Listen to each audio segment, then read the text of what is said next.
Right? Hello. Today I'm going to talk about nutrition and elderly. See, generally, when I go see elderly, most of the time, some of my patients attenders say, he's not eating well, she's not eating well. Why don't you give her some IV fluid? So I generally refrain from giving IV fluids for elderly. So, see, for that you should understand the basic problem in feeding. Okay. So, whenever you want to give IV fluids, okay, so it always means that you are going directly into the intravascular system. See, basically, all of us have been taught from school that body is made up of 90% of water and all these things. Okay. So if there is 90% water, where is all this water? So the body, the water is divided into three compartments inside the body. So one is the intracellular compartment, the next is the extracellular compartment, the third is the intravascular compartment. We'll talk today basically more about the intravascular compartment. The intravascular compartment is the place where the blood circulates inside the body. It goes to the heart, goes to the lung, gets oxygen, comes out, and again circulates throughout the body.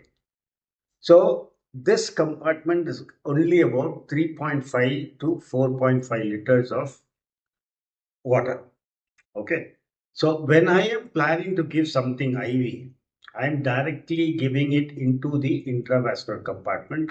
And basically, in elderly with poor cardiac function or a decreased cardiac function, okay, they will find it difficult to pump this extra 500 ml suddenly entering the blood. Okay, so that is why whenever we give some fluids to elderly or forced to give fluids to elderly, we try to give it very slowly, over 5 to 6 hours or over 10 hours.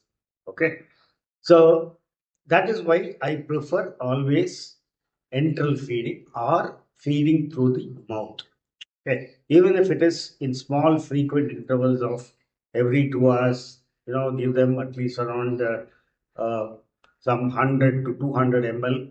Okay, in with some enough calories to last for at least 2 hours. So always keep the stomach half full in the elderly.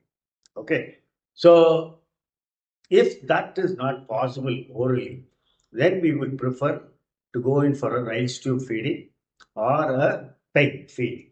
PEG is percutaneous endoscopic gastrostomy, where a feeding tube is placed directly into the stomach. Okay, so these are the methods of enteral feeding.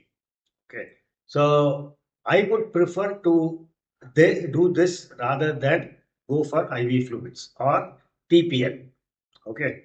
TPN is total parental nutrition. Okay. So to learn more details about this kind of feeding, please contact us through our website or our WhatsApp page. Thank you.